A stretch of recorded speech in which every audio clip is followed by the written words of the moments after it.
지호야 키가 180이라고? 아, 저 170 후반. 180이라고 하고 다녀. 체격이 괜찮아서 크게 보이긴 해요. 그 사람도 있고. 1년에 한 2cm만 크면 되겠네요. 184 정도 찍겠네, 그치? 제발. 170. 누가 170이요? 저요. 지금 현재? 아, 도현이 5cm씩 커야 되네. 잘 먹어야 되거든. 뭐 키 크는 약 그런 거 있던데? 좀 비싸서 그렇지? 어때? 돈 주고 사는 거야, 키를.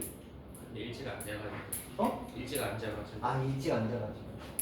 일찍 자서 클 나이는 아니네. 그게 보통 초등학교 때잖아. 일찍 자야 되는 거. 딸내미 좀 일찍 앉아서 큰일 났어. 자, 이어서 좀 더 가보도록 할 건데, 자, 이제부터 좀 어려운 내용 할 거예요. 충분 조건과 필요 조건이라는 표현이 나오는데, 이게 어려운데, 어렵게 받아들이면 어렵고, 굉장히 이걸 단순하게 생각하면 되게 단순한 내용이거든요. 필요, 충분. 자, 요 얘기를 이제 해볼 거예요. 자, 그냥 잘 들어보세요. 이런 명제가 있는데, 이 명제가 만약 참이라면, 우리는 얘를 이렇게 표현할 수 있다고 제가 말씀드렸습니다. 맞죠? 참이라면 이렇게 표현하는 거예요. 자, 이럴 때 이런 포함 관계가 성립합니다. P라는 진리집합이 Q라는 진리집합이 포함된다. 이것까지는 앞에서 이미 했던 내용이고요. 자, 지금부터 얘를 이렇게 읽을 거예요. 읽는 거야. P는 Q이기 위한 충분 조건이다. 이렇게 읽을 거고요. 자, 다시 이 아이를 다른 표현으로도 읽을 겁니다. Q는 P이기 위한 필요 조건이다 라고 얘기를 할 거거든요. 얘는 정방향이고요. 얘는 역방향입니다. 이제 이 얘기를 해볼게요. 봐봐. 읽어보는 거야. 자, P는 Q이기 위한 화살표 이쪽이죠? 정방향이죠? 그 방향들을 읽고 있잖아. P는 Q이기 위한 무슨 조건? 충분 조건이라고 읽는 거야. 자, 근데 제가 이번 누굴부터 읽었어요? 뒤에서부터 읽었죠? Q는 P이기 위한, 근데 역방향이잖아. 뒤에서부터 읽었잖아. 그러니까 뭐라고 하는 거야? 필요 조건이라고 읽을 거라고요. 되셨죠? 설명 끝. 여러분이 기억할 건 정방향으로 읽으면 충분 조건, 역방향으로 읽으면 필요 조건. 딱 요거 두 개 기억하시면 돼요. 자, 지금부터 제가 한 얘기를 드릴 거거든요. 근데 듣고 제발 머릿속에서 지워버리세요. 너희 그런 거 잘하잖아. 한 귀로 듣고 한 귀로 흘리는 거 잘하잖아. 지금부터 제가 드리는 말씀은 한 귀로 듣고 한 귀로 흘리라는 거야. 왜냐면 분명히 너희 학교 가면 이렇게 얘기하는 애가 있을 거라서. 한 귀로 듣고 한 귀로 흘리시는 거예요. 자, 이 포함관계 보이시죠? 그렇죠? 이걸 이렇게 설명하는 선생님들이 계셔서 그래요. 실제로 학교 선생님들 중에도 계십니다. 학생들이 이걸 외우지 못한다고 무시하는 거야. 솔직히 말하면 정방향 충분 조건, 역방향 필요 조건, 솔직히 이걸 못 외우는 사람이 존재할까요? 없어요. 맞잖아요. 정방향은 충분 조건이고 역방향은 필요 조건이다. 딱 그냥 두 가지야. 물론 감을 수도 있겠지만, 자, 기억할 수 있어요? 정방향은 충분 조건, 역방향은 필요 조건이야. 단영아, 정방향은 무슨 조건? 역방향은? 현준아, 정방향은? 역방향은? 지성아, 정방향은? 왜 봐? 야, 단어 못 외워? 정방향은? 역방향은? 지유야, 정방향은? 역방향은? 그냥 이거 외우면 끝난 거야. 더 이상 설명 없어요. 그냥 그렇게 읽는 거야. 왜냐면 문제가 이렇게 나와요. P가 Q이기 위한 충분 조건, P는 Q이기 위한 충분 조건이기 위한 어쩌고 이런 식으로 나온단 말이야. 그럼 당연히 여러분 그냥 P는 Q이기 위한 충분 조건이라는 건 저렇게 쓰는구나. 그것만 알면 되거든요. 자 이제부터 한 개로 한 개로 흘리는 얘기를 해볼 거예요. 아이들이 이걸 이해 못한다고 생각을 하고 이렇게 설명을 합니다. P가 이렇게 얘기할 때 P는 Q에 대한 충분 조건이라고 하잖아요. P가 충분하니까 Q한테 준다는 얘기예요. 그리고 Q부터 읽으면 Q가 부족하니까 필요해서 P한테 받는다고 얘기를 합니다. 다시 P는 충분하니까 Q한테 준대요. 그래서 충분 조건이라고 한대요. Q는 부족하니까 P한테 받잖아요. 부족하니까 뭐예요? 필요하잖아. 그러니까 P한테 받는다. 이렇게 설명을 해요. 근데 그게 들을 때는 그럴싸하거든요. 충분하니까 준대, 필요하니까 받는데, 그럴싸해. 그래서 이제 혹합니다. 그리고 나서 그 다음 단계에서 이제 갑자기 혼란이 옵니다. 이거 이렇게 쓸 수 있죠. 맞죠? 이 P가 Q에 포함되는 거 맞죠? 그치? 근데 뭐라고 했어? 충분하니까 준대잖아. 근데 봐봐. P가 더 부족하죠? 맞죠? P가 안에 있잖아. 그치? Q가 필요해서 받는 데잖아. 근데 Q가 몇 개 있어? Q가 훨씬 많아. 그쵸? 개념이 반대가 돼버리죠. 필요하니까 받는다, 충분하니까 준다. 그렇게 해석해버리면 벤다이어그램을 그릴 때 무슨 생각을 하는지 아세요? 이거 하잖아요. 포함관계 얘기할 때 순간적으로 뭔 생각하냐면 P가 충분하니까 줬으니까 P가 더 큰 거, 필요하니까 받았으니까 Q가 더 작은 거, 이렇게 생각하는 상태가 벌어집니다. 실제로. 그래서 아이들의 상당수가 갑자기 멘붕에 빠지기 시작해요. 우리 학원에도 있었어. 이렇게 설명하시고 지나가다가 충분하니까 필요하니까 이걸 누군가 하시더라고. 그래서 시급해가지고 이거 말을 해야 되나 말아야 되나 그냥 일단 넘어가긴 했거든요. 또 자존심 문제라서. 제가 혹시라도 누가 필요하니까 충분하니까 이런 소리 하고 있으면 그냥 살펴시 웃어주고 넘어가시면 돼요. 바로잡을 필요는 없고요. 그냥 웃어주시고 넘어가시고, 누군가 너희한테 그렇게 아는 척을 하면은 그냥 살포시 속으로 무시하시면 돼요. 자, 헷갈립니다. 그러니까 그런 걸로 이해하지 마시고요. 그냥 여러분들은 뭐 하시면 돼요? 이거 그냥 정방향이면 충분이고요. 역방향이면 필요입니다. 그냥 이렇게만 기억하셔야 돼요. 안 그러면 충분하니까 필요하니까 이걸 생각하는 순간 너희도 헷갈리기 시작할 수 있어요. 벤다이어그램으로 이제 포항력을 얘기할 때. 그래서 이렇게 정방향, 충분, 역방향, 필요 이렇게 하시면 되는데 이런 경우 있겠죠. 자, P가 Q래요. 그런데 Q도 P래요. 진리집합으로 표현하면 P가 Q에 포함되는데 Q도 P에 포함된대요. 자, 교야. 이런 경우 우리는 P하고 Q를 서로 어떻다고 얘기하죠? 그렇죠. 그래서 P하고 Q는 서로 같은 집합이 됩니다. 그럼 이제 문제가 생기겠지. 이것도 되는데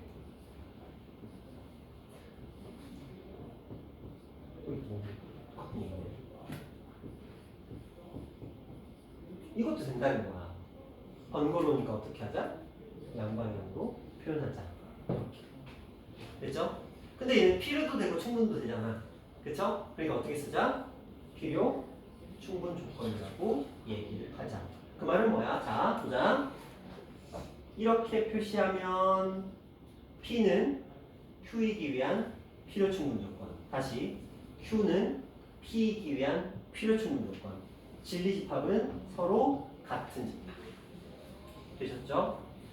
여러분 아마 중학교 때 그런 애들이 있었어요. 서술형 문제를 풀거나 풀이를 쫙 하는 애들이 이렇게 쓰는 경우 있었거든요. 여기다 씩 써놓고 갑자기 여기다 이렇게 써놓고 다시 또 씩 써놓고 이렇게 쓰는 애들이 분명히 있었어요. 그리고 선생님들 중에도 이렇게 쓰시는 분들이 분명히 있습니다. 중학교 선생님들 중에도. 그러니까 그거는 뭐야? 얘네들이 서로 어떻다? 같다는 소리죠. 그렇죠? 근데 등호를 쓰면 안 되지. 왜? 우리 광전식 문제를 풀 때 너희가 뭐 2x의 제곱 플러스 3의 x는 2라고 돼 있는데 갑자기 여기다가 등호 붙여놓고 갑자기 2x의 제곱 플러스 3x 마이너스 2 해놓고 등호 붙여놓고 이렇게 해버리면 무슨 사태가 벌어져? 미치지. 그쵸? 난리가 나잖아. 그래서 여기서 이 자리를 무엇으로? 이렇게 대체를 해주죠. 그래서 이제 표기적으로. 근데 이런 표현을 다 쓸 수도 있거든요. 선생님들도 종종 쓰는 거니까. 이게 왜 그러냐면 이 서로 같다는 표시예요. 그래서 줄바꿈 대신에 이렇게 표기하기도 합니다. 근데 여러분들은 쓰지 마세요. 고등학교 선생님들은 이거 쓰는 거 되게 싫어합니다. 번거롭더라도 그냥 줄 바꿔서 쓰시는 게 맞아요. 자, 여기까지 질문. 정방향은 충분 조건, 역방향은 필요 조건, 양쪽 방향, 양방향은 필요 충분 조건. 서로 같은 집합. 자, 여기까지 질문. 나 이해 안 됐다. 솔직히 이건 이해 파트가 아니고요. 외우는 파트예요. 그냥 딱 세 개의 단어. 충분, 필요, 필요 충분 조건 기억하시면 되는데 선생님, 충분 필요라고 쓰면 되나요? 안 되나요? 지금 될 것 같아? 안 될 것 같아? 충분 필요. 예전 됐어요. 예전이라면 저 고등학교 때. 그때 선생님들이 야, 쓰고 싶은 대로 써. 그냥 둘 다 쓰기만 하면 돼. 그런데 어느 시점부터 저도 잘 기억이 안 나요. 언제부터인지 모르겠는데 어느 시점부터 충분 필요는 안 먹힙니다. 그렇죠? 그래서 예전에 막 필충이라고 하고 필충 막 혼자서 막 난리가 났었는데 지금 무조건 이걸로만 써주셔야 됩니다. 순서 바뀌시면 안 됩니다. 자, 이제 그 얘기를 여기서부터 할 건데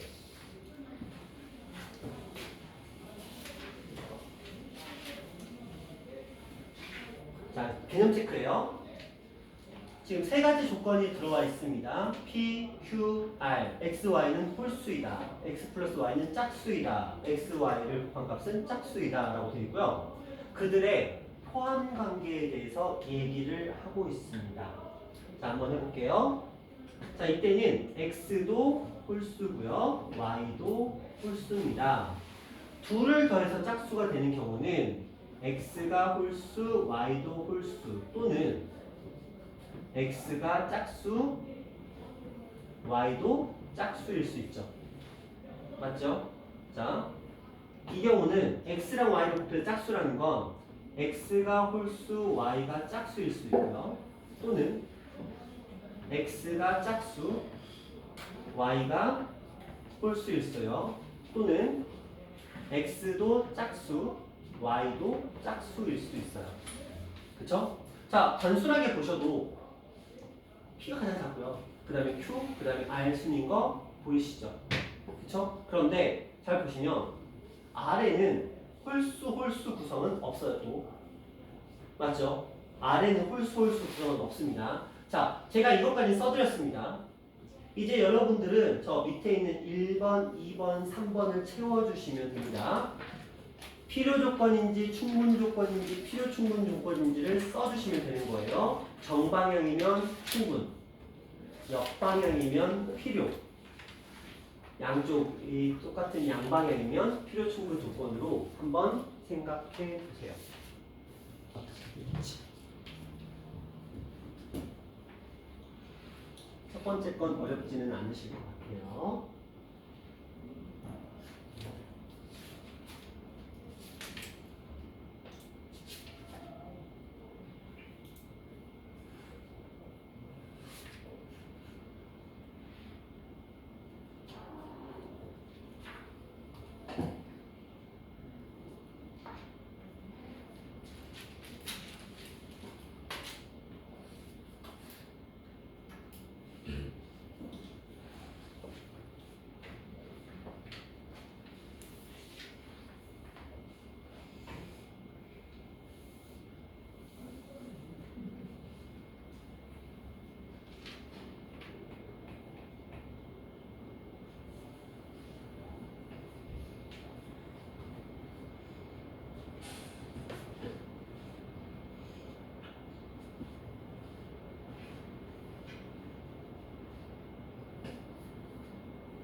자, 볼게요.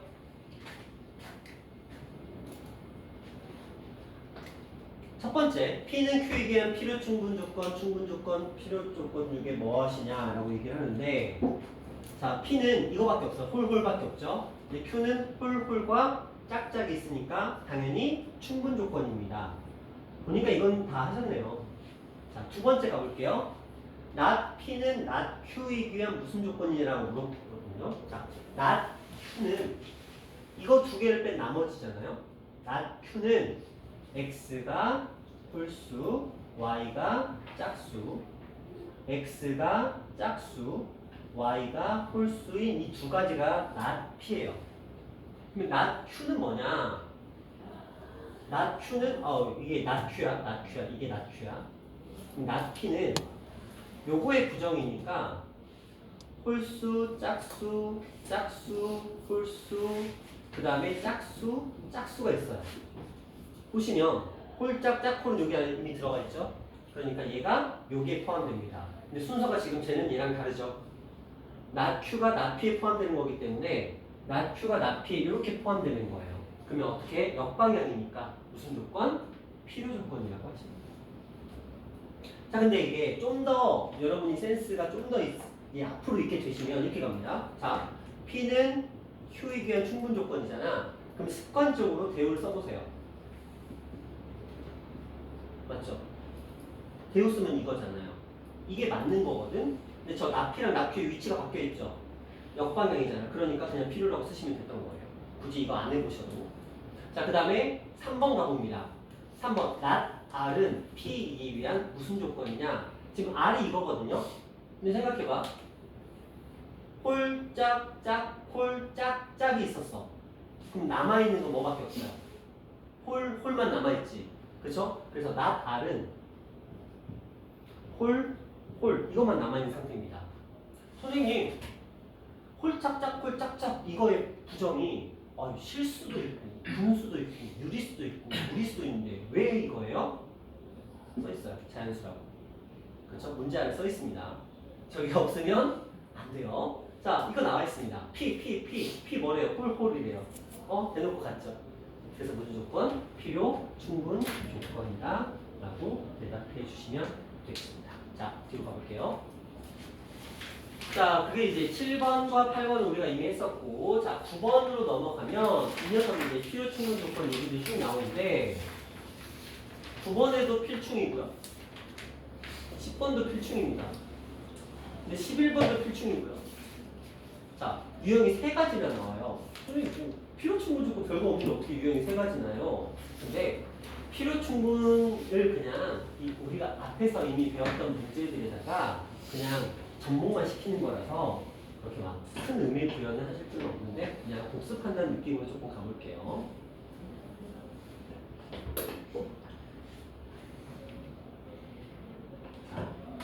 두 조건 P하고 Q가 있습니다. P는 Q에 대한 어떤 조건인지 쓰시오라고 되어 있습니다. 차분하게 가볼게요. 자, 첫 번째, 소연아. X가 0이고 Y가 0이래. 그럼 둘을 곱하면 0이래. 참이야, 거짓이야? 참이죠. 그럼 무슨 조건? 무슨 조건이야? 정말 필요 충분 때문에 충분 조건이죠.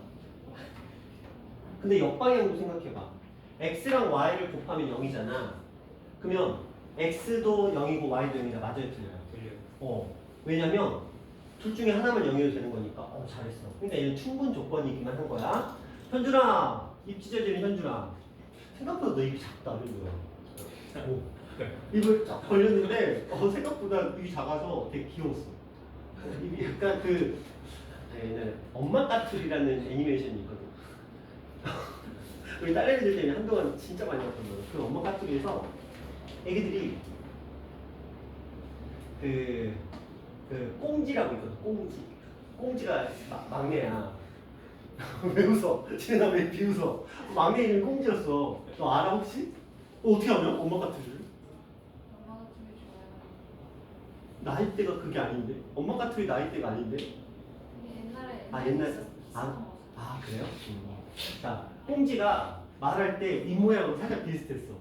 그래서 되게 연상돼서 귀엽다는 소리야, 현주야. 자, 두 번째 가보자, 현준아. x의 제곱이 y 제곱보다 크대. 근데 x가 y보다 크고 0보다 크다. 이거 맞아요, 틀려요? 틀리죠? 그럼 반대로 가보자. 이걸 만족하면 저거 맞아요, 틀려요? 아, 맞지. 2하고 1 집어넣으면 제곱하면 얘가 작으면 크잖아. 그치? 왜냐면 요게 안 되는 이유는 얘네들이 뭐일 수도 있어서 음수일 수 있어서 안 되는 거잖아. 그러니까 정방향은. 맞죠? 역방향은 당연히 되는 거잖아. 그치, 현준아? 0보다 커. 아, 이거 부등호 순서 이렇게 해줄게. 그치? 그러면 당연히 제곱하면 x가 제곱이 더 크겠지. 그래서 얘는 무슨 조건? 필요 조건. 흐름상으로 세 번째는 필요 충분이긴 한데, 지호야. 자, 이걸 만족하면 둘 다 뭐라는 소리야? 그럼 자, 일로 가보자. 만족해요, 안 해요? 해요. 하죠? 자, 이걸 만족하면 둘 다 뭐라는 소리야? 해요. 그럼 이거 만족해요, 안 해요? 해요. 그럼 둘이 서로 똑같다는 소리네? 그래서 무슨 조건? 비충. 그렇죠, 필충. 자, 이렇게 했더니 학교 시험에서 요거 알려줄 문제가 나왔거든요. 이런 식으로 문제가. 바람직하게 짝지어지지 않는 거라고 올라가고 이런 거 나왔거든요. 그래서 네모칸 3개 나온 거. 그래서 막 그런 문제 있잖아. 기억, 니은, 디귿 해놓고 띵띵띵띵띵띵 이런 문제 있잖아요. 그런 식으로 문제가 나왔어. 편안해. 위에 두 개를 풀었더니 필요하고 충분히 나온 거야. 당연히 흐름상 뒤에는 필요 충분이잖아. 보기 중에 필요 충분이 딱 있었네. 그랬더니 아무 생각 없이 이거 보지도 않고 그냥 필충 딱 찍고 넘어간 거야. 걔가 딱 두 문제 틀렸는데 그 중에 하나 있는 거였어. 누구 맘대로 흐름상은 필요 충분이지만 그게 맘대로 되냐고. 보지도 않고 필충 찍는 게 어딨어. 근데 그 시험이 좀 쉬웠거든요. 그 시험이 쉬워가지고 1컷이 95점인 거였어. 아, 4% 시점이야, 4% 시점. 근데 2 떴어요. 근데 이제 100점은 겁나 낮은 걸 틀렸잖아. 그래가지고 2의 문을 열어가지고 다음 시험에서 이제 1로 들어가긴 했는데, 자, 섣불리 단정하지 마세요. 그쵸? 자, 그 다음 가볼게요. 하나만 더 하고, 여러분 쉬는 시간, 점심시간 드릴게요. 어떤 게 들어갈까? 딱 봐도 이거 어려워 보이긴 한다. 자, 한번 가볼게요. 제가 해드리면 여러분들은 그냥 넙죽 받아먹고 그런 거보다 하고 샥 넘어가기 때문에 일단은 먼저 풀어보세요. 명제는 직접 머리 굴려보는 과정이 반드시 필요해요. 그래야 머릿속에 들어갑니다. 제가 설명했을 때 한번 풀어보세요. 자, 가봅시다. 자, 이 중에서 필요 충분 조건인 것만을 골라라 라고 했으니까 양쪽이 똑같아야 되는 거거든요. 자, 기억은 무조건 틀렸죠. 이거 둘 다 음수여도 되죠. 이거 무조건 틀린 거야. 자, 두 번째 한번 가볼까요? 자, 제곱의 합이 0보다 크다는 건 둘 중에 누군가 적어도 하나는 0이 아닌 값이 있다는 소리거든요. 이쪽 볼게요. 의미 없죠? 그쵸? 뭐 0이 아닌 거랑 상관없죠. 자, 디귿 가볼게요. x가 0보다 작대요. 이거 0 당연히 맞습니다. 자, 이 표현 다시 봅시다. 둘 다 0이어도 되죠. 그럼 답이 없나? 자, 이거 범위가 어떻게 돼요? 3하고 마이너스 1이거든요. 그렇죠? 자, 이거 범위 볼까요? x-1이 마2하고 이 범위 안에 있어요. 똑같이 1을 더해줍니다. 마1. 누가 봐도 맞죠? 답은 이렇게 보시면 돼요. 근데 있는 대로 보라고 했으니까 뭔가 찝찝하다. 그치? 또 있나? 잠깐만. 내가 놓친 걸 수도 있어. x가 0보다 작아. 아니고 0보다 커.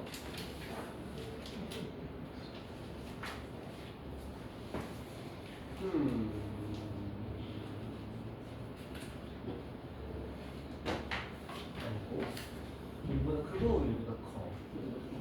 1보다 커. 답이 하나도 없는데? 근데 왜 있는 대로 고르라고 했지? 답 하나 맞네요. 있는 대로 고르라고 했어. 저런 거 싫은데. 얍삽한 거 싫은데. 자, 요렇게까지 하시면 일단은 9번 유형까지는 된 것 같고요.